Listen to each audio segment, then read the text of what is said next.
Boa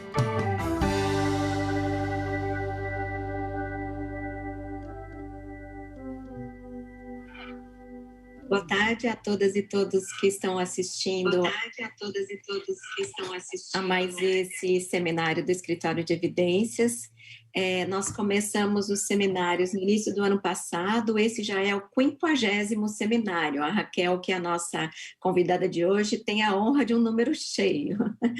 A gente começou semanalmente, reduziu para quinzenalmente, agora os seminários são quinzenais, e eles se prestam a aproximar os estudos científicos e, assim, baseados em metodologia científica. Não necessariamente os estudos são realizados por pessoas vinculadas a universidades.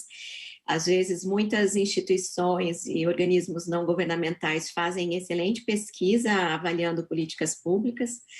E a ideia é justamente essa, é trazer para a nossa rede, para o público em geral, mas principalmente para educadores e educadoras, os resultados, as evidências que a pesquisa traz sobre a educação, principalmente a educação pública, e as políticas públicas educacionais.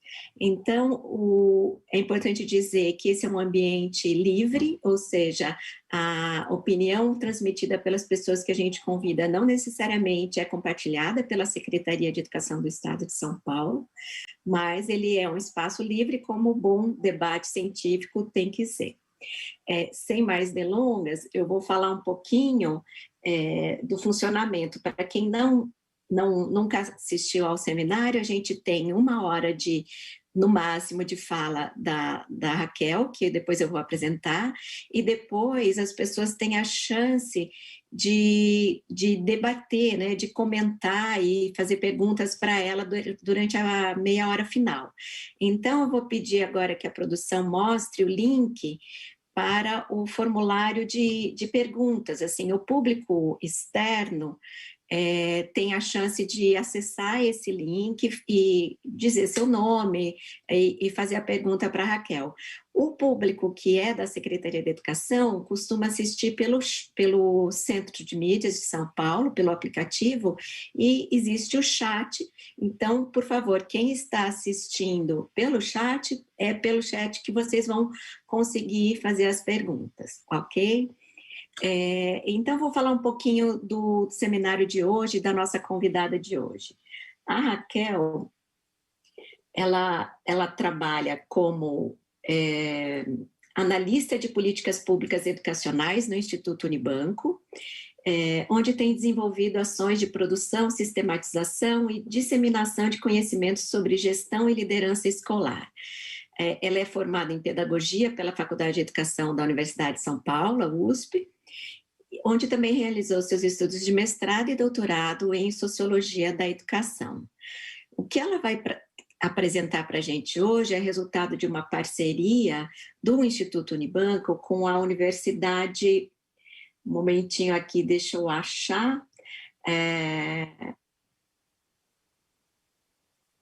Universidade, gente, perdi aqui o nome, depois acho que a Raquel conta como que chama a universidade, como foi essa parceria. Mas as questões que ela vai discutir são a prática escolar, né, que as práticas de gestão escolar adquiriram importância para as políticas educacionais em diferentes países, que passaram a desenvolver ações especialmente destinadas ao fortalecimento do trabalho realizado por equipes de gestão escolar e sob a liderança do diretor, da diretora de escola. Entre elas, ações que buscam precisar responsabilidades e competências necessárias às funções de gestão e liderança educacional, além de políticas específicas de seleção, formação e valorização dessas carreiras, né, das carreiras de gestão e das carreiras de educação, coordenadores pedagógicos, etc. Então, e ela vai falar particularmente de experiências de países como Canadá, Chile, Nova Zelândia, para mostrar para a gente, são maneiras da gente se inspirar, coisas que podem ser de fato aplicadas no contexto brasileiro para melhorar a qualidade da gestão educacional escolar, né, e o impacto dessa boa gestão escolar na aprendizagem de alunos e alunas. Bom, Mais uma vez, muito obrigada por ter aceito o nosso convite, Raquel. A palavra é sua. Tá, joia. Primeiro, quero agradecer o convite da Secretaria Estadual de Educação, por dar para a gente a oportunidade de compartilhar aquilo que a gente tem produzido como conhecimento lá no Instituto Unibanco, e ter a possibilidade de socializar esses conhecimentos com os profissionais das redes estaduais de educação, né? E de uma rede que é a Rede Estadual de Educação, que tem esse tamanho, né? Quer dizer, não é qualquer rede, não é qualquer conjunto de profissionais de educação, são profissionais que trabalham numa das maiores redes de ensino do país. Então, para mim, é um grande prazer poder compartilhar um pouquinho do que eu tenho aprendido nessa jornada que eu tenho construído lá no Instituto Unibanco. É uma pena não poder estar olhando os participantes desse encontro olho no olho, né?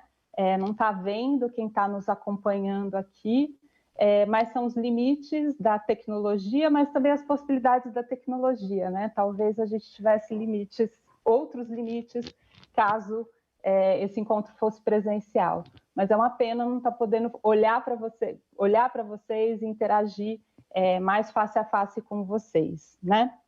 Então, como a Maria Elisa falou, a ideia da minha apresentação aqui hoje é compartilhar com vocês o resultado de um trabalho de parceria que a gente tem realizado com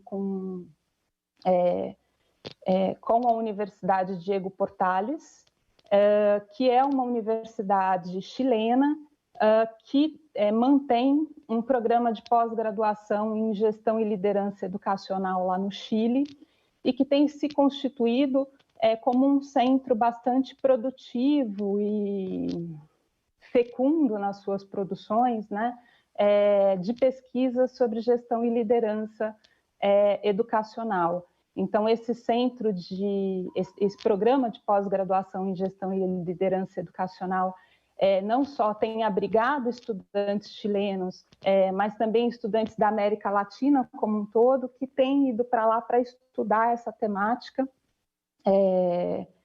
e produzir conhecimento sobre gestão e liderança educacional nos diferentes níveis de ensino. O Instituto Unibanco realizou uma parceria com a Universidade Diego Portales em 2019. É uma parceria que envolve uma série de ações, dentre as quais a produção de conhecimento comparado, então a produção de pesquisas que comparem as realidades do Chile e a realidade do Brasil no tema da gestão e da liderança educacional. É uma parceria que envolve processos de formação de gestores e de educadores em estados parceiros do programa, né, do Instituto Unibanco no Brasil inteiro, e é uma parceria que também tem envolvido, né, um exercício de sistematização de conhecimento e de organização de informações, quer sobre as teorias de gestão e liderança, quer sobre o que os países têm desenvolvido em termos de políticas de desenvolvimento e fortalecimento, né, de fortalecimento e de profissionalização da gestão e liderança. A minha fala está estruturada em torno do que a gente tem produzido em relação a esse último eixo que eu acabei de apresentar. Então, entre 2018 e o comecinho de 2021, a Universidade Diego Portales, na relação conosco, realizou um grande balanço, né, da produção de conhecimento sobre políticas de fortalecimento e profissionalização da liderança, da gestão e da liderança educacional,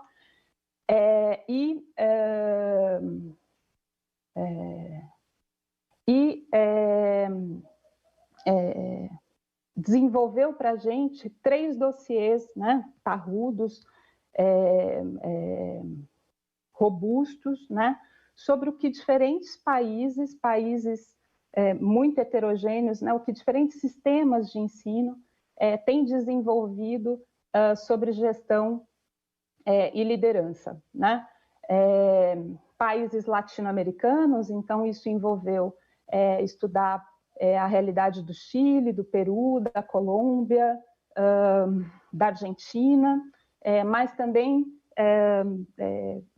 foi um estudo que tentou olhar a produção sobre o que tem acontecido na Inglaterra, no Canadá, nos Estados Unidos, na Nova Zelândia, na Austrália, né? Então, a gente não fez estudo de caso nesses países, mas o que a gente fez foi um grande balanço do que já se produziu sobre, né, de conhecimento sobre as iniciativas que esses países desenvolvem para fortalecer gestão e liderança, né? Então, a minha fala é uma fala estruturada a partir desses relatórios que nós produzimos e que uma síntese deles foi publicada pelo Instituto Unibanco em maio, na forma de um informe de políticas públicas que está disponível no site do Instituto Unibanco para quem quiser acessar. Paralelamente, a gente também desenvolveu uma parceria com uma organização chamada D3E, que desenvolveu um estudo de caso, aí sim um estudo de caso, envolvendo a experiência de formação de gestores escolares no distrito de Ontário, no Canadá, e na África do Sul, programas de formação inicial de gestores e lideranças, né? Então, a minha fala vem também, ela incorpora também um pouquinho desse estudo de caso, que também está publicado no site do Instituto Unibanco, para quem tiver mais interesse e quiser se aprofundar. Eu não estou conseguindo, eu não sei se o meu PowerPoint já está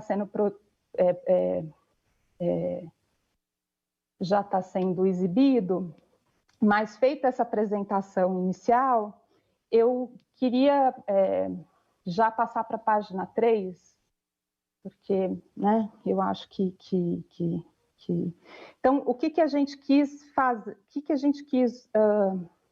por que a gente pediu essa encomenda, por que a gente solicitou esse balanço da produção, né, de sistematização de conhecimento sobre políticas de gestão e liderança? A gente queria saber o que esses países estão fazendo, como eles estão fazendo, por que eles estão fazendo, quais são os resultados disso que eles fazem, né?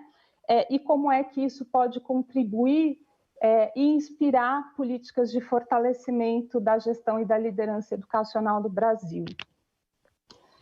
E por que olhar para a gestão educacional? Acho que é só importante esclarecer isso, né? A gente pode passar para a próxima página do PowerPoint.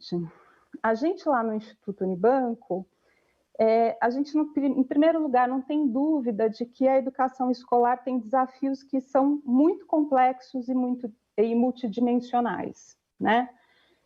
De que parte desses desafios diz respeito a questões que são exógenas à escola e que adentram o sistema educacional e as possibilidades de crianças e jovens construírem itinerários de sucesso e de longevidade escolar, tais como as condições socioeconômicas e os repertórios culturais das famílias e as desigualdades que existem no Brasil e de como é que isso permeia as trajetórias escolares dos estudantes, né? De que a gente vive em sistemas educacionais que têm redes, que têm condições de funcionamento, né? Que têm recursos e possibilidades de organização e de oferta da educação escolar muito heterogênea e muito desiguais, né? E que no interior das próprias redes escolares a gente se depara também com desigualdades, né? Então, numa mesma rede a gente constata a existência de situações muito heterogêneas e assimétricas de oferta da educação escolar e de possibilidades de aprendizagem para os estudantes, né? O reconhecimento desses desafios, né, que são que transcendem os desafios da educação, que dizem respeito à sociedade brasileira, ou que dizem respeito à própria organização do sistema educacional no Brasil, não impede a gente de reconhecer que tem processos e tem fenômenos que acontecem no interior das escolas, né? Que as escolas são fabricadas por contextos, mas as escolas também são fabricadas a partir de si, da realidade de realidades que são construídas nas relações que são tecidas no espaço escolar, né? E aí acho que existe um conjunto grande de evidências que mostram que esses fenômenos que são produzidos no interior da escola, né, eles produzem também variação, heterogeneidade e desigualdade, né? E que um dos fatores, um dos elementos, né, que produz essa escola é a gestão escolar, né? Então, nosso ponto de partida é uma aposta de que a gestão escolar não resolve todos os problemas da educação, né? A gente não é panaceia para todos os problemas da educação, mas a gestão escolar faz diferença, né? A gestão escolar pode ser um elemento, uma boa gestão escolar pode se constituir como um elemento de promoção da qualidade da educação e de garantia de promoção do direito à aprendizagem dos estudantes. E não é um instituto Unibanco que está dizendo isso, né? É uma série de pesquisas que tem, por diferentes caminhos, né? Por diferentes estratégias, né? Identificado evidências muito robustas de que a gestão, né? A organização do espaço escolar, de que a capacidade das equipes de gestão escolar de contribuírem para a qualidade do trabalho dos professores, para a organização do espaço educativo, para a adesão das famílias ao projeto educativo da escola, etc., contribui, ainda que de maneira indireta, quer para a aprendizagem dos estudantes, né? Quer para o desejo deles de estarem na escola, o interesse deles pelo conhecimento, pelas rotinas da escola, né? E essas evidências têm sido produzidas sistematicamente por pesquisas, né? Produzidas em diferentes países, mas também aqui no Brasil, né? E essa constatação que tem inspirado, que tem mobilizado, tanto no Brasil como no restante do mundo, né, políticas que buscam fortalecer e profissionalizar a gestão e a liderança educacional, e foi isso que a gente quis olhar nas experiências internacionais, né? Então, o que as experiências internacionais têm feito para fortalecer e para profissionalizar a gestão escolar, o que não significa, de novo, converter a gestão escolar e os profissionais que estão na gestão escolar em super-heróis que vão resolver todos os problemas da educação. Mas é reconhecer que eles têm um papel e que esse papel pode ser fortalecido, pode ser qualificado através de estratégias que contribuam para que o trabalho deles seja realizado de maneira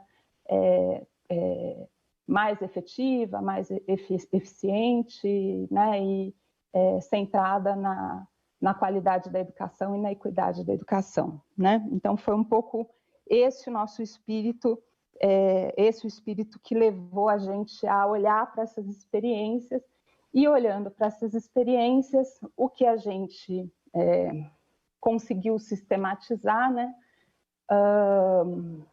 é que, de maneira geral, esses diferentes países têm apostado em algumas estratégias comuns, né, com vistas a qualificar e a profissionalizar o trabalho da gestão e da liderança educacional. Eu não estou vendo a exibição do PowerPoint. Tá. Pode passar a próxima. Isso. Então, eu tentei não ficar falando sobre cada país, né, que foi investigado, que foi inventariado, mas falar sobre os grandes blocos, as grandes características dessas experiências, né? Então, a primeira constatação que a gente teve ao olhar para essas experiências internacionais, né, de políticas de fortalecimento e profissionalização da gestão, é o fato de que essas experiências, muitas experiências, têm buscado definir com maior precisão o que se espera dos gestores escolares, né? Então, uma primeira característica que a gente observa em países como Nova Zelândia, Austrália, Inglaterra, no caso do Canadá, quando você olha para os distritos no Canadá, né? Então, no distrito de Ontário, no Canadá, no distrito da Colômbia Britânica, no Canadá, e também na América Latina, né, quando você olha para a Argentina, para o Chile, sobretudo, para a Colômbia, para o Equador, para o Peru, são países que apostaram de que um dos caminhos para fortalecer a gestão escolar um caminho, né, não é o único, você construir uma referência, uma diretriz, um marco, né, que seja suficientemente público e claro a respeito do que se espera da equipe de gestão escolar. Mais comumente do diretor de escola, né? Então, por exemplo, exceto a Colômbia Britânica no Canadá, todos os outros países produziram referências, produziram marcos que falam sobre espera-se que o diretor de escola faça isso, né? Tentando identificar o diretor de escola, né? Identificando o diretor de escola como aquele que é o principal responsável pela gestão escolar, né? Quais são os objetivos desses marcos, dessas referências, né? Eles variam de país para país e variam em relação a o que essa definição eu defino as atribuições do diretor de escola para alguma coisa. Então, assim, todos eles buscam precisar o que se espera do diretor de escola, e isso pode ser permeado pela perspectiva de que isso não está suficientemente público, que é, por exemplo, algo que a Filomena Siqueira, que é uma pessoa que defendeu recentemente doutorado na Fundação Getúlio Vargas, constatou lendo a legislação educacional brasileira, em que é muito difícil você encontrar marcos legais que dizem claramente o que se espera do diretor de escola, para além daquela ideia, para além de atividades muito descritivas. Ele controla o ponto dos professores, ele faz não sei o que lá, né? Quer dizer, diz sobre as tarefas, mas não diz sobre as responsabilidades do diretor de escola, não diz sobre quais são as dimensões cujo trabalho dele deve impactar na organização e no funcionamento da escola. Elas são descrições de atividades e não descrições que dizem qual é o papel estratégico que o diretor de escola deve cumprir na organização e no funcionamento da escola. Então, alguns países criam esses marcos com esse objetivo, que é de tornar claro qual é o objetivo estratégico que o diretor de escola tem no desenvolvimento da instituição escolar, reconhecendo que isso não está preciso ainda nas normas, nos marcos que existem naquele país, né? E, inclusive, tornando público para a comunidade escolar tentando contribuir para a reorganização desse espaço, principalmente em contextos em que se observa a diversificação e ampliação de demandas que são voltadas para o diretor, né? Então, o diretor vira um sujeito tão sobrecarregado de atividade que se perde, né? O sentido estratégico daquela função se perde num conjunto muito heterogêneo de atividades. Outras iniciativas buscam definir esses marcos com a perspectiva de garantir que exista uma coerência entre o que se espera do diretor de escola e os percursos que vão fazer a formação desses gestores. Então, são marcos que buscam dizer assim, olha, se espera que o diretor desempenhe essas funções estratégicas na escola, e para que isso aconteça, é necessário que ele saiba isso, que ele tenha esses conhecimentos, que ele oriente sua ação através dessas práticas, né? Desses princípios de ação, né? Né? Então, são documentos que buscam normatizar a formação, né? Então, anuncia-se, sobretudo, as competências que se espera dos profissionais que já exercem a função ou daqueles que querem exercer a função, né? E aí também isso serve para orientar a seleção, né? Qual é o perfil dos profissionais que a gente espera ter. Outros documentos também são estruturados com uma perspectiva que é de orientar a avaliação de desempenho. Então, eu tento precisar nesses documentos qual é a performance que eu quero do diretor de escola, né? E aí, de novo, e tem documentos que fazem as três coisas. Então, um exemplo disso é o Marco de Gestão Escolar do Chile, por exemplo. Quando você lê o Marco de Gestão Escolar do Chile, o que você encontra lá? Você encontra informações que dizem assim, quais são as responsabilidades do diretor de escola? Que práticas a gente quer ver na escola quando a gente vai visitar essa escola, né? Porque essa responsabilidade, como é que ela se traduz na prática cotidiana do diretor?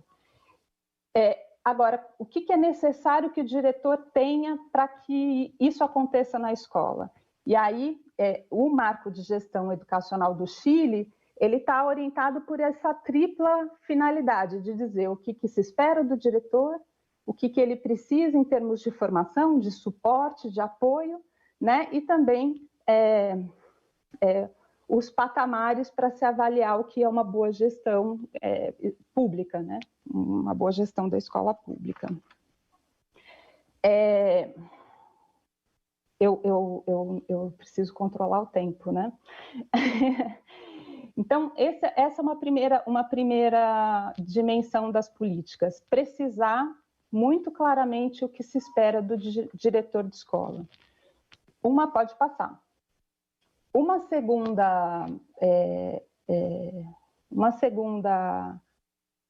característica, uma segunda prática que a gente encontrou nesses sistemas educacionais pelo mundo é de que boa parte desses sistemas tem buscado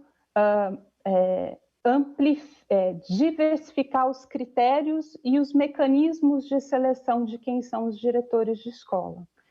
Então, assim, de maneira muito similar à parte das redes públicas brasileiras, esses sistemas, eles têm como critério, por exemplo, para como é que eu me torno diretor. Então, quem é o diretor desses países? De maneira geral, são pessoas que têm formação acadêmica no campo da educação, né? Então, eles são pedagogos ou eles são, né, formados em graduações que são do campo da educação, e eles são docentes. Então, são pessoas que têm formação para serem professores e têm experiência docente prévia. E esses critérios se aproximam de boa parte das redes brasileiras. Então, aqui em São Paulo, por exemplo, para você se tornar diretor de escola, você tem que obedecer obedecer esses critérios mínimos. Mas o que a gente observa nesses países é que não só um degrau a mais, né? Então, assim, no Canadá, por exemplo, e na África do Sul, para além desses 2 critérios, né, você precisa participar de uma especialização em gestão, que não acontece na graduação, acontece depois, né? Então, no Canadá, por exemplo, tem um curso de especialização em gestão educacional com uma carga horária grande, assim, relativamente grande, para você se tornar diretor. E, para além disso, o que a gente observa é que uma sofisticação de processos de seleção que buscam aprender competências, aprender as competências que são necessárias para o ingresso na carreira, né? Do ponto de vista da sofisticação, acho que o principal exemplo que eu poderia trazer para vocês é Singapura, né? Então, em Singapura, para você se tornar diretor de escola, você passa por um centro de avaliação, onde você fica realizando uma série de provas, de experiências, de exercícios de resolução de problemas, que são comuns às escolas de Singapura, e tem um comitê que vai te avaliando, se você dispõe dos conhecimentos, das habilidades e das condutas individuais que orientam os princípios, né, que são os parâmetros que são estabelecidos pelo Ministério da Educação do país, né?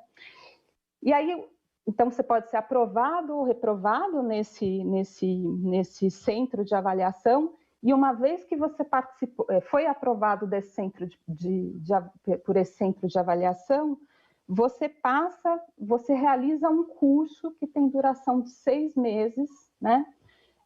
E que é oferecido por um Instituto Nacional de Educação, né? Em que você também é avaliado, né? E aí, só depois desses 6 meses de formação e de avaliação, então você pode ser reprovado nesse processo, é que aí sim você assume a função de gestão escolar, né? Pode passar por terceiro, para a próxima página. A terceira observação que a gente constata dessas experiências internacionais é uma aposta na formação, em processos de formação, mas em processos de formação que estejam adequadas às diferentes fases de desenvolvimento dos diretores de escola, né? Com um foco muito grande no desenvolvimento de capacidades de liderança desses profissionais, dos processos educativos que acontecem na escola, né? Então, um esforço muito grande de assegurar que esses profissionais tenham competência, tenham conhecimentos, tenham destreza e tenham capacidade de coordenar o trabalho educativo, né? O que não prescinde de conhecimento teórico e de conhecimento prático sobre os processos de aprendizagem dos estudantes nas diferentes fases da vida, de ter um conhecimento aprofundado do currículo do país, né? De como é que se desenvolve o processo, as relações de ensino e aprendizagem, como é que eu suscito o interesse e o engajamento do estudante pelo estudo, como é que eu contribuo, eu observo a prática do trabalho docente, né, do professor, e contribuo para qualificar continuamente o trabalho desse profissional, né? Então, o que a gente observa é isso, e essa aposta da formação tem relação nos parece, né? Pelo menos é o que a literatura aponta, com uma percepção de que a formação inicial dos docentes, em docência, né? A formação inicial no campo da educação e a experiência prévia docente é essencial e imprescindível para a assunção de funções de gestão escolar e coordenação do trabalho pedagógico, mas ela é insuficiente para assegurar o desenvolvimento do conjunto de responsabilidades que recai sobre o trabalho dessas equipes de gestão e a sofisticação que se exige, por exemplo, quando você está coordenando um currículo de ensino médio, de Fundamental 2, sobretudo, né? E aí, esse argumento é sustentado em duas evidências, né? No caso de alguns países, como consequência da descentralização da gestão, né? Então, que se observe alguns países em que esse foco na formação inicial, na formação continuada, na formação em serviço do diretor, é consequência de um processo de descentralização da gestão da política educacional e de uma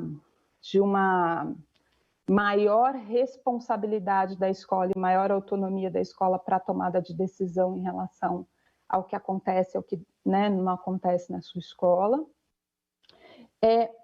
Então, esse é um primeiro elemento, mas o segundo, e esse diz muito respeito ao Brasil, né, porque também reverbera em alguns estudos realizados aqui no país, diz respeito ao fato de que os próprios diretores de escola, né, aqueles que estão em exercício na gestão escolar, dizem que acenam, né, que esse deslocamento da sala de aula para a sala de coordenação e direção é uma experiência traumática e que causa choque, né? Então,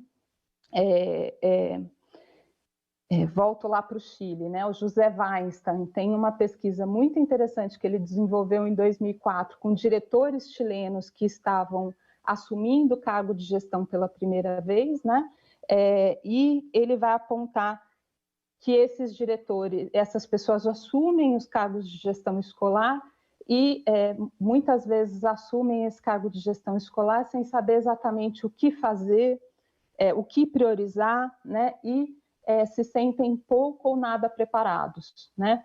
A Lara Simielli, também da Fundação Getúlio Vargas, fez uma pesquisa similar com diretores de escola da rede municipal de São Paulo e chegou a conclusões muito semelhantes, tanto no que diz respeito a essa percepção dos diretores de dizer assim, eu não sei por onde começar, a quem recorrer, o que priorizar, o que eu faço, onde eu estou, como que eu vou, né? Por onde eu começo, e o que eles fazem para lidar com isso, né? Então, assim, tanto no Chile quanto no Brasil, o que os diretores dizem nessa falta do que saber, do que fazer, né? Como que eu faço? Cheguei aqui, e agora? Como é que eu organizo o meu trabalho para gerir essa instituição?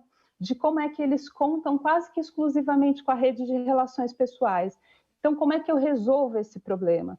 Eu resolvo esse problema perguntando para o meu amigo que já é diretor de escola, né? O que eu faço aqui, né? Então, são alternativas pouco institucionalizadas, né? O que mostra que há uma demanda e uma necessidade de que esses profissionais contem com apoio, né?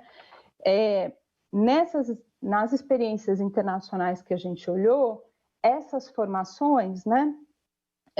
Elas são oferecidas em alguns países, elas se concentram como formação inicial, obrigatória ou de caráter voluntário. Obrigatória, quando eu digo, são países em que para você se tornar diretor de escola, né? Então, quando eu estou falando de formação inicial, eu estou falando formação inicial para aqueles que ainda não são gestores escolares, né? Para aqueles que querem ascender a carreira. E aí, esses processos de formação, em alguns países tem caráter voluntário, em outros países tem caráter obrigatório. Onde é que é obrigatório? Naqueles países em que você só vai se tornar diretor se você tiver essa certificação, essa passagem por essa formação, né? E aí, Ontário, no Canadá, é um exemplo disso, África do Sul é outro exemplo disso. Mas você tem experiências do tipo de formação para indução, né? Que é um tipo de formação que é oferecida para aquele profissional que acabou de chegar, acabou de ocupar a função de diretor de escola. Então, é o diretor em começo de carreira, né? e que é diferente da formação continuada que é oferecida para os diretores que já não estão no começo de carreira, né? E a aposta, e acho que é uma aposta bastante interessante, é de que, dependendo do momento em que você está no seu ciclo profissional, você tem demandas muito distintas, né? De apoio, de suporte, etc. e tal. Acho que ainda sobre essa dimensão da formação de gestores e de lideranças, a literatura tem feito tanto críticas quanto recomendações em relação à literatura internacional, né? Faz tanto críticas quanto recomendações. Do ponto de vista das críticas, então, alguns países, a análise da experiência de formação presente em alguns países mostra que são processos de formação demasiadamente massificados e estandarizados. Então, assim, tem um pacote mesmo olhando para esses diferentes estágios, né, formação inicial, de indução e em serviço, são pacotões que pouco dialogam com a realidade e com as experiências dos diretores, né? E aí, portanto, de uma certa dificuldade de oferecer um diálogo mais estreito entre a proposta de formação que está sendo oferecida e a realidade e as perguntas que os diretores de escola querem responder, pensando na sua realidade ou nos desafios comuns que enfrentam como diretor. E a outra crítica que essa produção tem em relação a essas propostas de formação é a escassa avaliação dos resultados dessa avaliação. Então, em alguns países há bastante formação, os professores contam, os diretores contam com formação continuada, com formação inicial, tal, mas as consequências disso na carreira do profissional ou na vida da escola, né, é pouco problematizada e pouco documentada. Eu poderia ficar falando aqui mais, mas eu acho que a gente está passando do tempo. Eu acho que só chamar a atenção ainda para a formação, que eu acho que é importante, que as experiências mais interessantes, mais fecundas, né, que a literatura vai apontar, são experiências de formação que têm uma articulação entre teoria e prática, que tem desdobramento, né? Então, assim, tem a formação, mas o diretor volta para a sua realidade, e volta para a sua realidade com apoio, com tutoria, com mentoria. Depois ele volta para um espaço de formação em que ele reflete, ele passa a fazer parte de uma comunidade de aprendizagem ou de uma rede de troca de saberes. Então, assim, de como é que a formação enfim, tem alguns exemplos em que a formação não se limita a um espaço de encontro de sala de aula, né, em que o diretor volta para a sala de aula, mas só isso, porque esse espaço em que eu sento na sala de aula e converso ou encontro no online, ele está articulado com uma série de outros arranjos formativos que visam promover formação continuada, mas visam também promover suporte para o desenvolvimento e para o aperfeiçoamento desse profissional que passa a ter mais interlocutores, que é com pares que ele conhece durante esse processo de formação e com quem ele passa a fazer parte de uma rede de saberes, de trocas, que é porque ele tem uma tutoria, um apoio de um diretor que tem mais experiência, que tem certos acúmulos que talvez ele não tenha.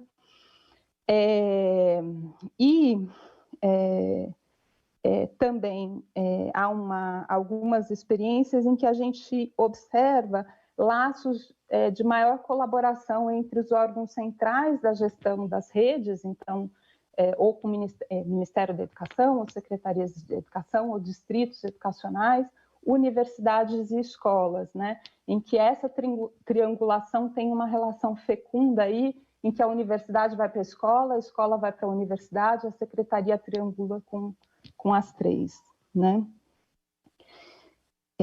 Acho que com relação à formação, eu vou parar por aqui. Vamos para o próximo? Eu só não... Né? Em quarto lugar, o que alguns sistemas têm, o que a gente observa em alguns sistemas educacionais pelo mundo, é uma aposta na melhoria das condições de trabalho e de carreira, né? Com vistas a assegurar boas condições laborais e para atrair e reter profissionais nessa função, né? Então, uma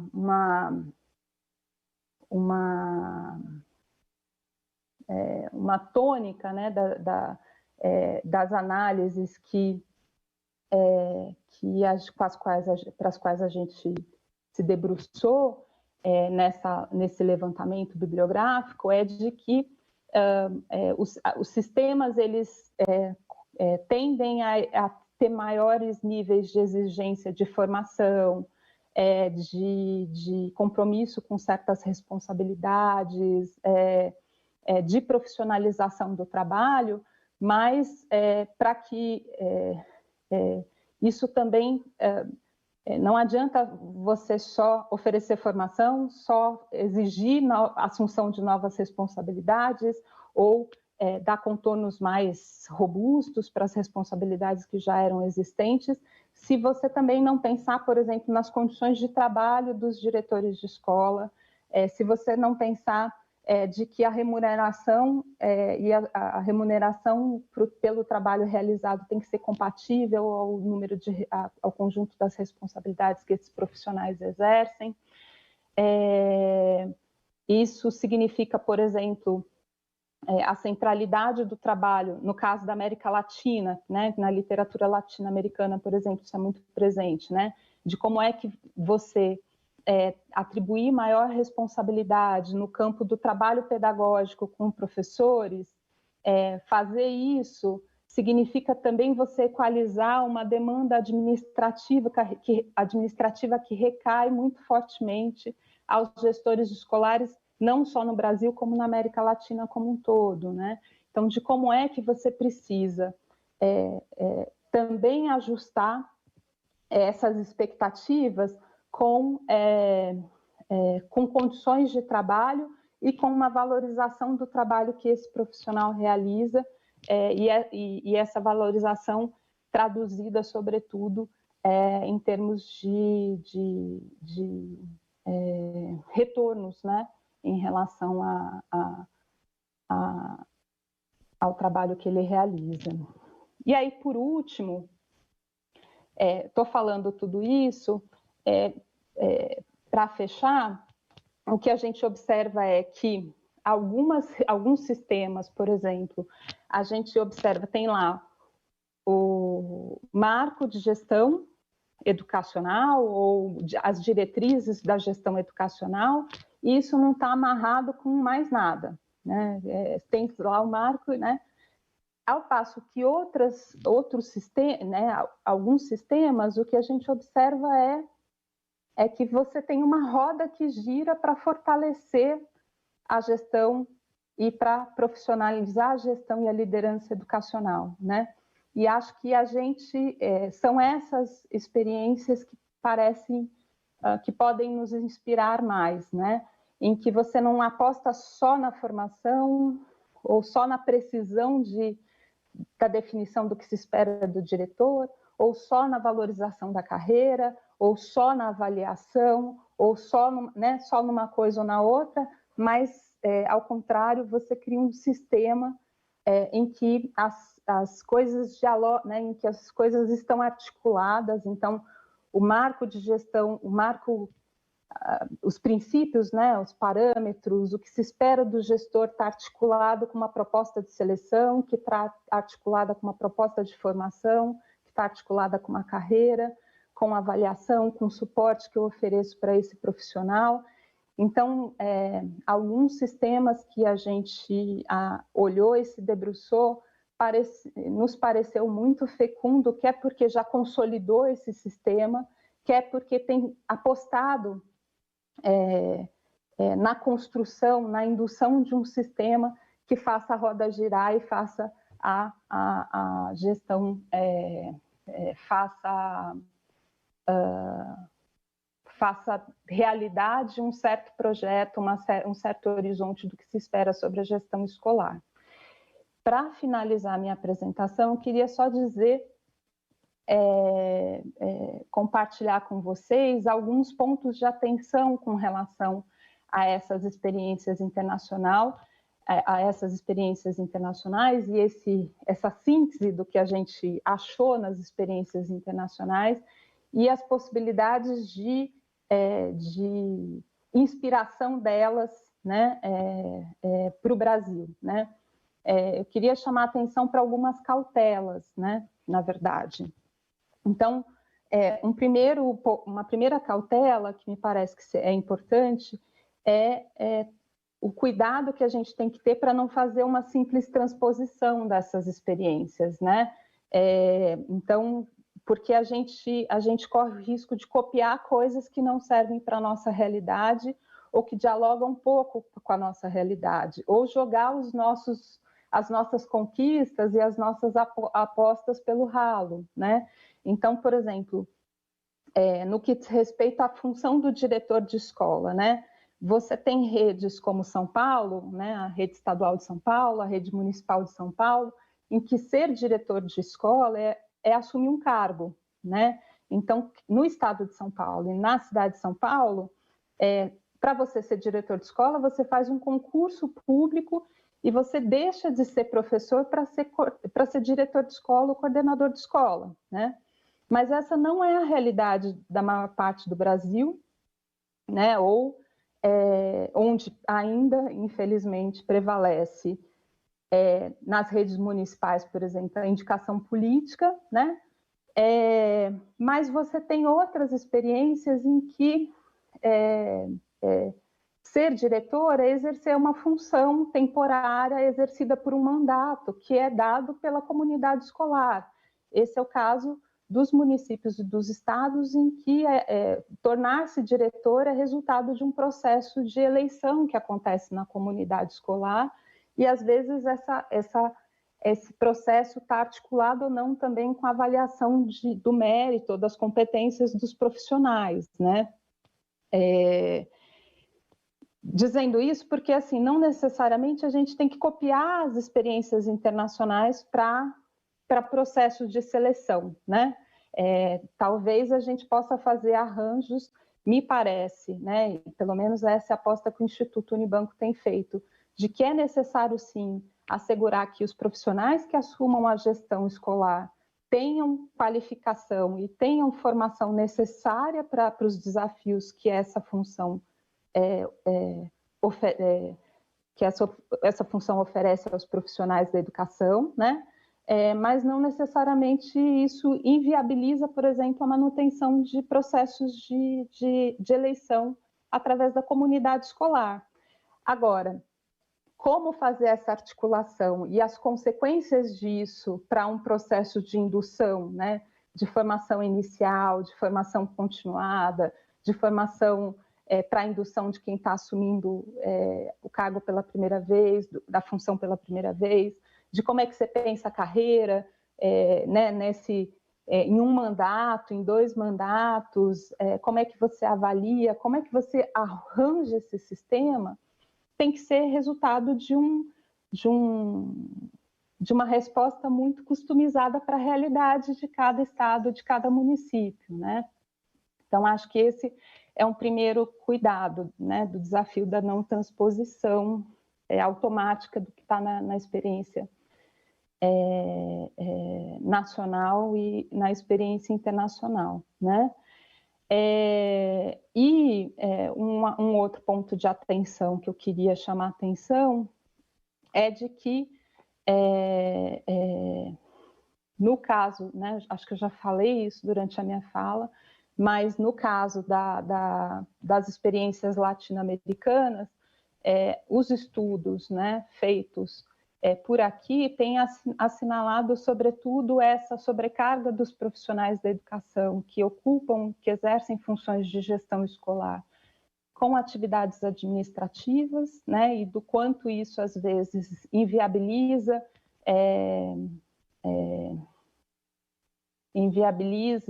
ou limita uma dedicação a dimensões mais estratégicas, sobretudo daquelas de ação, né, de coordenação do trabalho pedagógico, de coordenação do trabalho educativo, a transposição de certos parâmetros, de certos marcos, né, produzidos na literatura, na experiência internacional para a experiência dos países latino-americanos, sem pensar um pouco na realidade brasileira ou na realidade latino-americana. E, no que diz respeito à formação, a literatura que fala sobre a experiência latina, em particular, fala dos limites encontrados, sobretudo pelos profissionais que estão em exercício, né, que estão em cargos de gestão, de conseguir participar desses processos de formação continuada, e também do quão distante elas estão da realidade, das demandas desses profissionais de fato.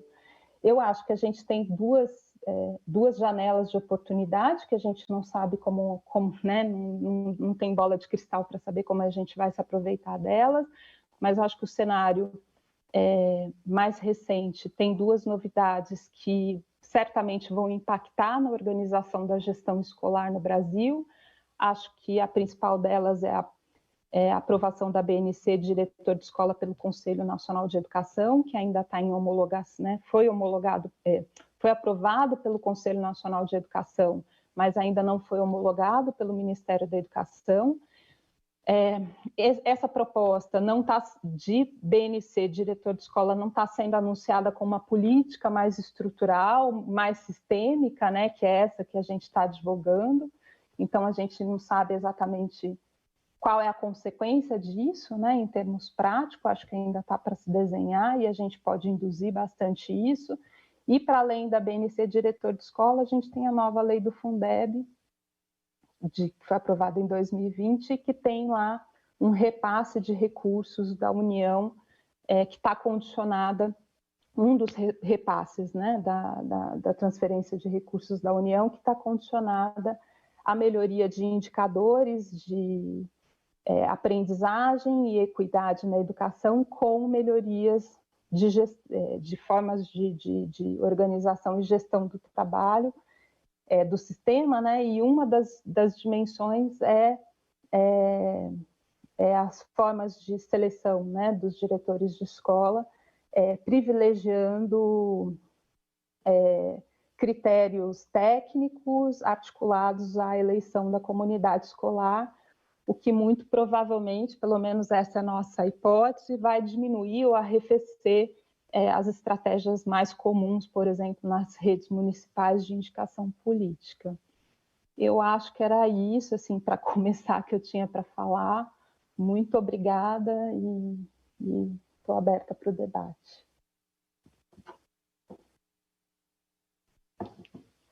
Eu não estou te escutando. De colocar aqui. Então, muito obrigada. O estudo, como você mesma mencionou, ele é muito profundo, né? Há uma quantidade impressionante de informações sobre outras redes, né? Sobre outros países. Então, assim, é importante dizer que, quando a gente fez a divulgação, a gente fez referência ao relatório do Instituto Unibanco, mas a gente pode divulgar, né? Nós temos um boletim que é quinzenal, em geral a gente comenta os seminários.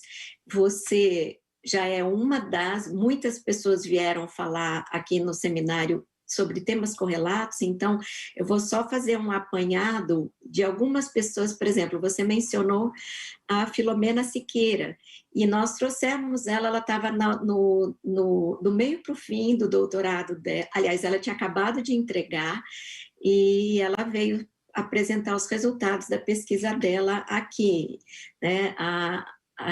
Uma outra pessoa que falou sobre processos de seleção, que daí não são necessariamente de diretores, mas de várias carreiras do quadro de magistério, como a gente chama em São Paulo, e ele avaliou vários estados brasileiros, é o Leonardo Rosa, que fez a mesma observação que você apontou sobre a fragilidade das regras que orientam os concursos, ou seja, o edital do concurso, o que está escrito lá sobre as expectativas que o sistema de ensino tem sobre a sua atuação é muito frágil, são atribuições tipicamente administrativas que não ajudam a pessoa a se posicionar e nem o sistema a selecionar a melhor pessoa diante de um perfil tão exigente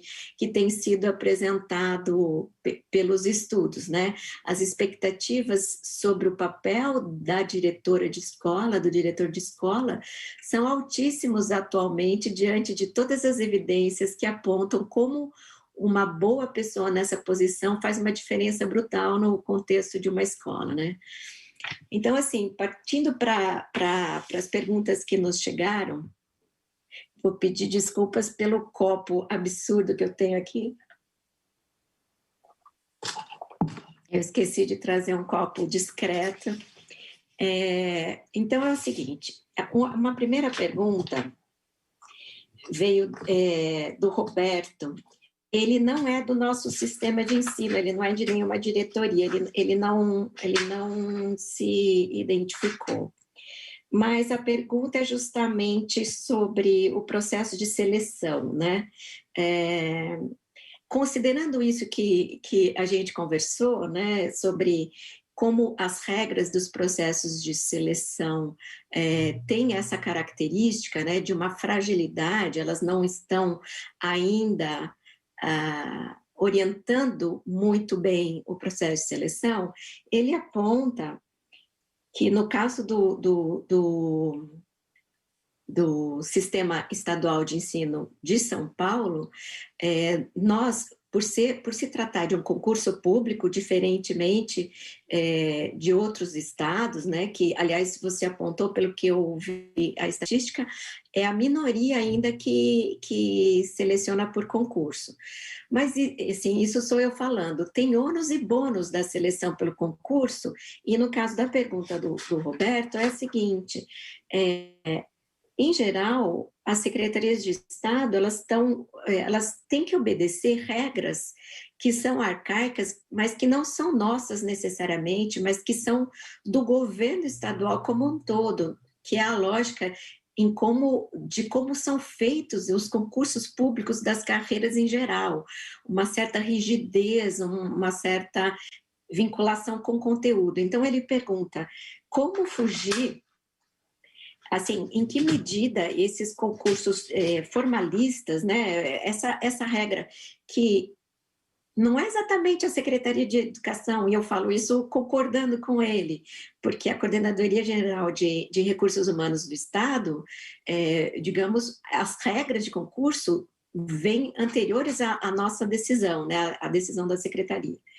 Mas ele pergunta assim, como fazer com que o concurso se volte menos a conteúdos formais que a pessoa tem que saber e decorar, e mais a capacidades que ela possa demonstrar por meio de um concurso. O que daí agora eu acrescentaria um a mais na pergunta dele. Nos países que vocês discutiram, que vocês analisaram, existem outras estratégias que não sejam a prova escrita? Ou a prova escrita já é capaz de selecionar mais baseada em competências? Eu vou te dar a palavra e depois eu vou juntar com umas outras que estão chegando. Obrigada. Olha, o que pelo menos eu estou aqui pensando no Equador, que é uma experiência que eu lembro de ter lido muito mesmo. Eu acho que a prova escrita está presente, pelo menos nos processos que a gente observou. A questão é que eles não esgotam o processo.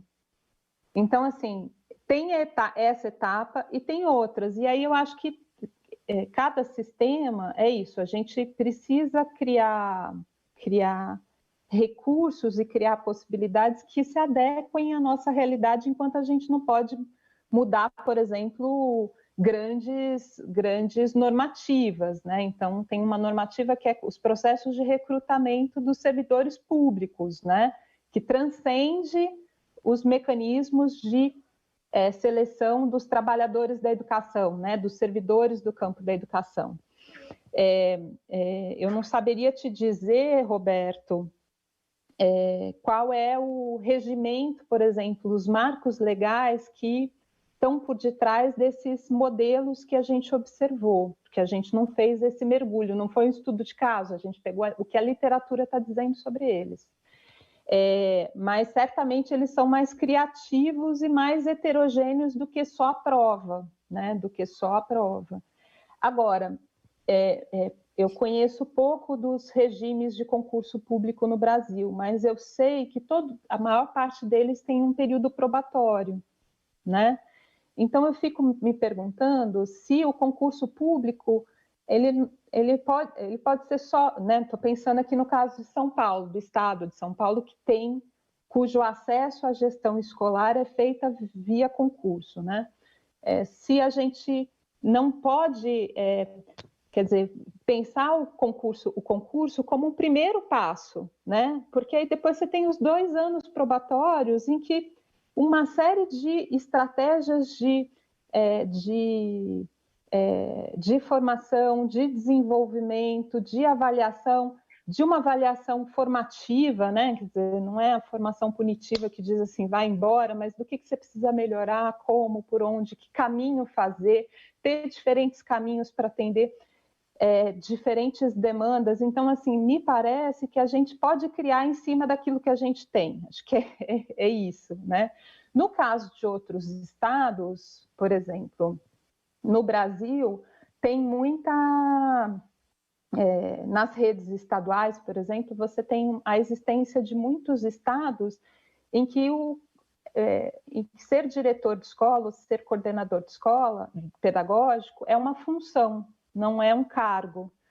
E você exerce por um mandato. Agora, aí a minha pergunta é assim, tá, eu valorizo, por exemplo, a eleição da comunidade escolar, né? Porque o diretor de escola também é uma liderança política, né? Quer dizer, ele está ali e gere, está ali e coordena o trabalho de professores, de estudantes, das famílias, né? Então, assim, pode ser, é um caminho interessante a eleição. Agora, entre a eleição, entre antes da eleição e depois da eleição, tem um mundo para se construir aí de desenvolvimento do profissional que a gente pode aproveitar, né? Alguns estados, e eu acho que esse vai ser um modelo que talvez se torne predominante por causa do Fundeb e por causa da meta 19 da LDB, né? Desculpa, da meta 19 do PNE. Então, para quem não sabe, o Plano Nacional de Educação tem como uma das suas metas, a meta 19, assegurar a gestão democrática da política educacional, né, das políticas educacionais, e fortalecer a gestão escolar a partir de processos que articulem eleição e competência técnica, né? O Fundeb, a nova lei do Fundeb, também fala da gestão escolar e condiciona o repasse de um dos repasses do recurso da União à melhoria da gestão escolar. E um dos elementos de melhoria é ou fazer seleção dos diretores mobilizando critérios de competência e mérito, ou articular competência e mérito com eleição democrática e participação da comunidade escolar né, na escolha do diretor. Então, eu acho que minha hipótese, minha aposta é de que a gente caminha para uma tendência em que a gente vai ter realidades mais próximas de São Paulo, ou um misto entre eleição e avaliações de competência para quem quer exercer a função de diretor, né? Então, acho que a gente caminha para essas duas realidades no caso do Brasil como um todo. E aí, para essas duas tendências, eu acho que a gente deveria pensar não só na seleção, em seleções que falam, bom, vamos fazer o concurso, mas entre o concurso e a efetivação no cargo, que roda que a gente vai fazer girar para que esse cara fique como diretor de escola e como um diretor que vai fazer a diferença para aquela comunidade escolar, né? E que vai contribuir para que as crianças ou jovens aprendam, para que os professores se sintam parte de um coletivo, que tenha adesão a um projeto político-pedagógico, etc. e tal. Acho que essa é a primeira questão que está na sua fala. A segunda é que eu acho que a gente tem que mudar algumas... eu gosto muito da ideia do marco de gestão, né? De que as redes estaduais não se furtem do exercício de precisar com mais clareza o que se espera das equipes de gestão escolar, né? Agora, isso leva tempo. Então, nas experiências no Chile, por exemplo, porque você pode fazer uma coisa top-down, né? Processo top-down, a secretaria diz o que se espera, ou se pode fazer uma coisa mais colaborativa e participativa. No caso chileno, foi muito colaborativo e participativo, mas demorou 2 anos para definir, né?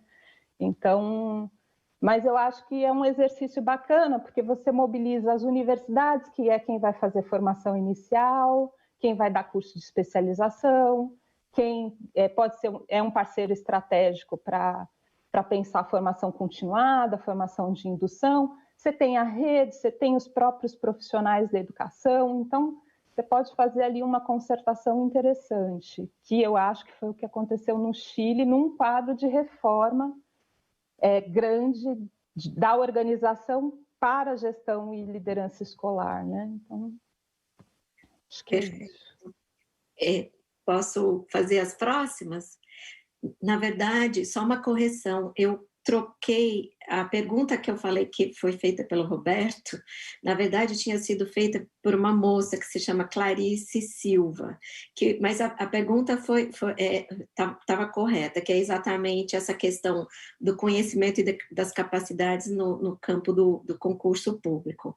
Mas a segunda pergunta é do Roberto Azevedo, e ela se vincula muito ao que você falou agora, sobre as alternativas que estados como São Paulo, que têm o concurso e que não podem ter formas tão maleáveis de seleção para fazer essa formação em exercício, né, para os diretores e diretoras chegarem a essas capacidades esperadas. Ele diz o seguinte: você fala da importância da coerência entre expectativas e formação, né? O desenvolvimento do profissional. Nos casos de outros países, se verificam estratégias como feedbacks de alguém acima do diretor, né? Porque você mencionou também que a pessoa não tem com quem conversar, não tem orientação. Então, feedbacks ou contratualização de metas, como nas áreas privadas? Há alguma reflexão das pesquisas a respeito? Eu só acrescentaria, né, aproveitando, porque a contratualização, para quem nunca ouviu falar, é alguma coisa que, por exemplo, pessoas que eu conheço que estão na iniciativa privada, quando começam, ou anualmente, ela conversa com alguém e fala assim, olha, os objetivos estratégicos mais amplos dessa organização são tais. Isso, desdobrado na sua área, é isso. Mais pequeno, assim, menorzinho, então, vamos montar metas para para a sua área atingir, em que você atue? Isso existe em algum país? Ou o que as pesquisas dizem, se vocês têm alguma opinião a respeito?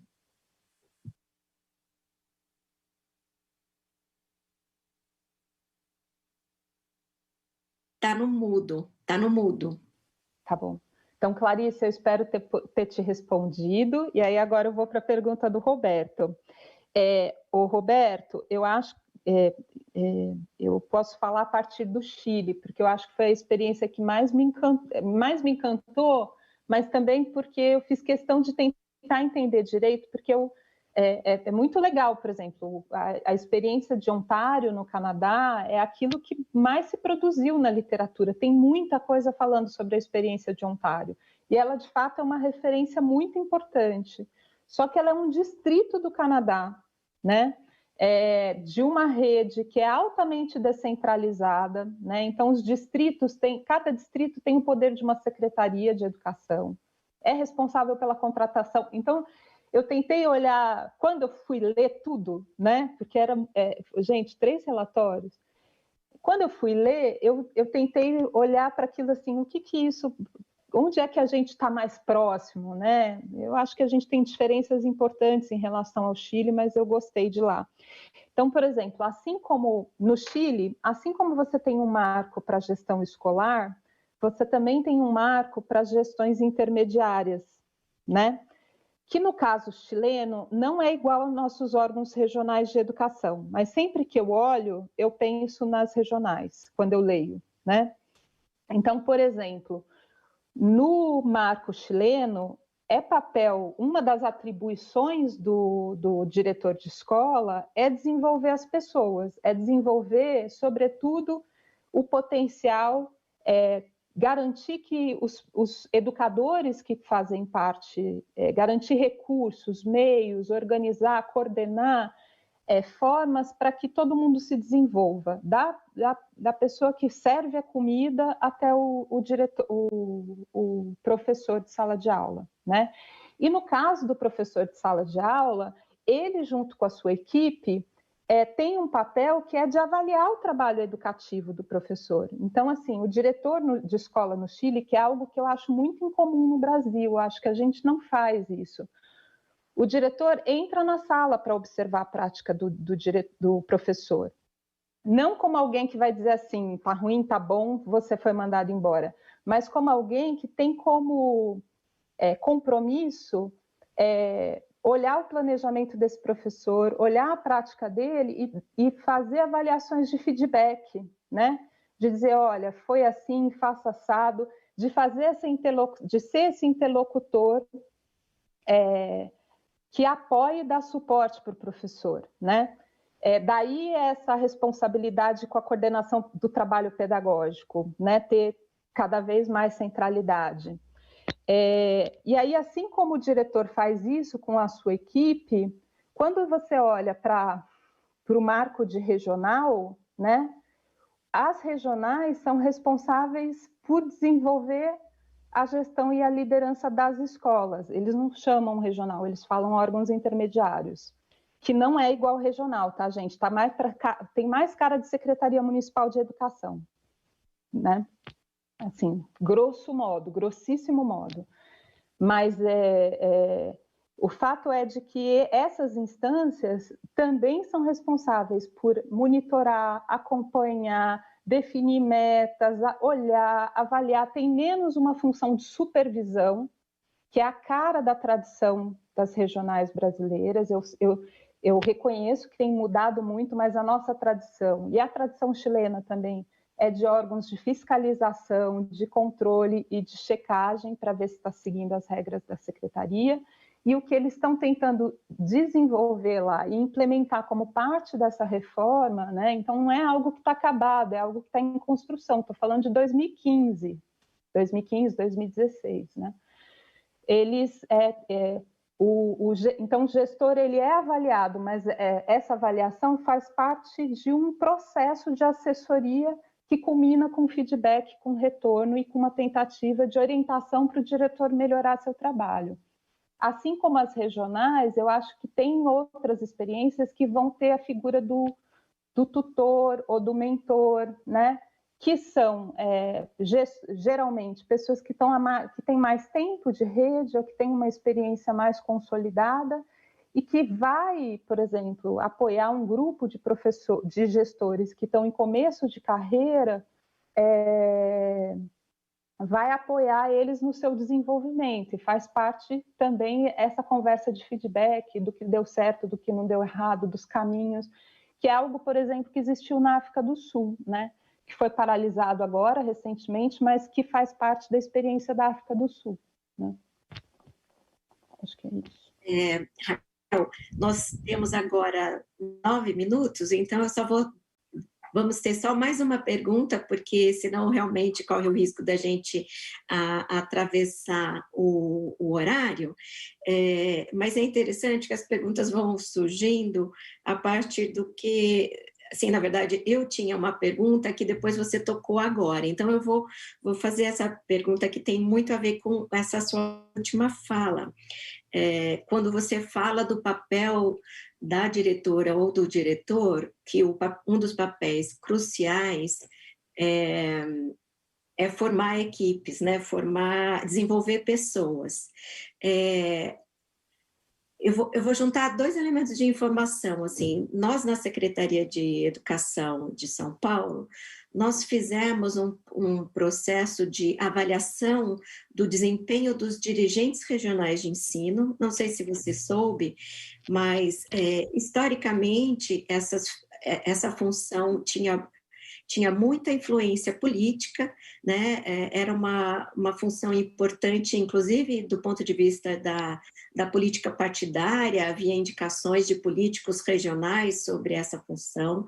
Eu lembro, porque eu estive aqui na época da gestão do professor Hermann Wohlen, que tentou já discutir e reduzir esse elemento político dessa função, trazer para aspectos de mérito e tudo mais, e a atual gestão ainda reforçou, criou um programa que é Líderes Públicos, em que foi feita uma avaliação do desempenho, do que se espera do dirigente de ensino, uma avaliação do desempenho deles, e houve uma troca mesmo, um volume grande de dirigentes deixaram as suas funções e pessoas se candidataram, pessoas do quadro de servidores da educação, né, do quadro de magistério, e é super interessante, porque gente jovem, com ideias novas e tudo mais. Então, existe a expectativa de transmitir essas ideias para outros cargos, quem sabe fazendo alguma coisa assim com diretores de escola, né? Mas a pergunta é, para isso você também tem que ter autonomia, ou seja, para formar não. Quando você exige resultados e você quer que a pessoa desenvolva pessoas, você mesma mencionou que no caso do Chile, o diretor é a pessoa que dá o feedback ao professor, e a gente sabe que existe uma lógica muito forte, corporativista, em certo sentido, do professor se recusar que não é nem uma supervisão, ele dizer que a autonomia dele na sala de aula é intangível, imexível ou intocável, melhor dizendo, e existe uma cultura da recusa dessas questões, e principalmente as lógicas de movimentação do quadro de magistério são para além da autonomia do diretor, ou seja, se tem uma pessoa que ele tentou, mas não tem jeito, ele não consegue trocar, né? O que as pesquisas ou casos de outros países ou a visão de vocês pode falar? Agora eu falei tanto, eu peço 1000 desculpas, porque você tem 6 minutos, minha pergunta ficou enorme. Uai, olha, o que eu posso te dizer, Elisa, é o seguinte: eu nunca tinha me debruçado sobre experiências internacionais, sobre os sistemas fora do Brasil. Meu olhar, minha trajetória foi sempre de olhar para a nossa realidade. E aí eu acho que os sistemas educacionais para os quais a gente olhou, e aí estou falando do Chile, dos estados norte-americanos, da Austrália, Inglaterra, eu acho que são são regiões em que o diretor de escola tem graus de autonomia que inexiste no Brasil, né? Então, nos Estados Unidos, por exemplo, ele é responsável por contratar e demitir os professores, né? Você não tem o regime que existe aqui, que é outra coisa. No Chile também, né? Então, essa é uma tensão, esse é um nó que a gente não saberia ainda como responder, né? No plano da reorganização da rede e tal, eu só acho que tem coisas que estão do ponto de vista das normas, né? E tem outras que estão no ponto de vista das relações do cotidiano da escola, né? Então, eu acho que tem coisas que eu, por exemplo, tenho perguntado, já pedi isso para a equipe, né, do Chile, eu falei assim, eu quero saber como é que o diretor constrói essa legitimidade para entrar na sala de aula, né? Porque isso também não pode ser resultado de um temor do professor de ser mandado embora ou não se ele fechar a porta dele. Então, como é que você constrói relações... Porque tem isso, né? Uma coisa é atribuição do diretor. A outra coisa é como é que você constrói relações de confiança, né? Em que eu não me sinto constrangido em abrir a sala de aula para um colega, porque tem uma relação de hierarquia, mas é um colega de trabalho que está querendo alcançar o mesmo objetivo que eu, né? Então, como é que no dia a dia eu construo uma relação de confiança em que não é um problema abrir a minha sala de aula, e reconhecer que a minha sala ela é parte da escola, então ela não está fora da escola e aqui quem manda sou eu, ela é constitutiva dessa instituição, e que não existe o meu trabalho, existe o nosso trabalho, e a gente precisa, né? Então eu acho que essa tua pergunta tem um nó que tem a ver com o sistema, e tem um nó que tem a ver com as relações sociais que se tecem na escola. Não tenho resposta para isso, mas eu acho que a gente precisa... o que fazer com isso? Não sei. Mas eu acho que a gente precisa enfrentar de alguma forma, né? A gente,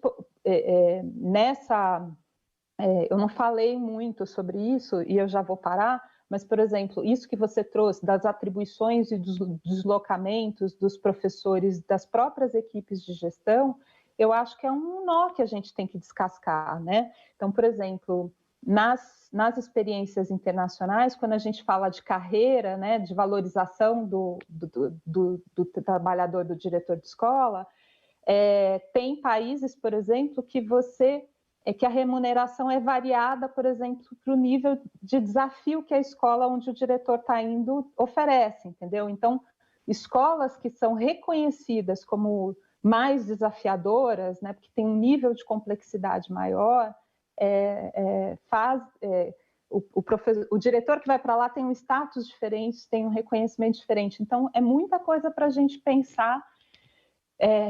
E é isso, tem coisas que a experiência internacional nos informa, né? E tem coisas que a gente vai ter que se haver com a nossa realidade. Eu acho que uma delas é essa, assim, a gente tem regimes de contratação muito diferenciados e vamos ter que aprender a lidar com isso.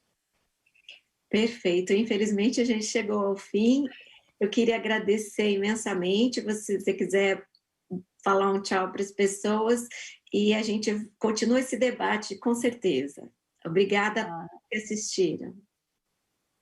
Obrigada, gente. Foi um prazer estar aqui. Espero que vocês tenham gostado das ideias e estamos aí. Caso alguém queira, pode entrar em contato comigo. Eu estou aberta para seguir compartilhando. Uma boa tarde para todos e bom fim de semana.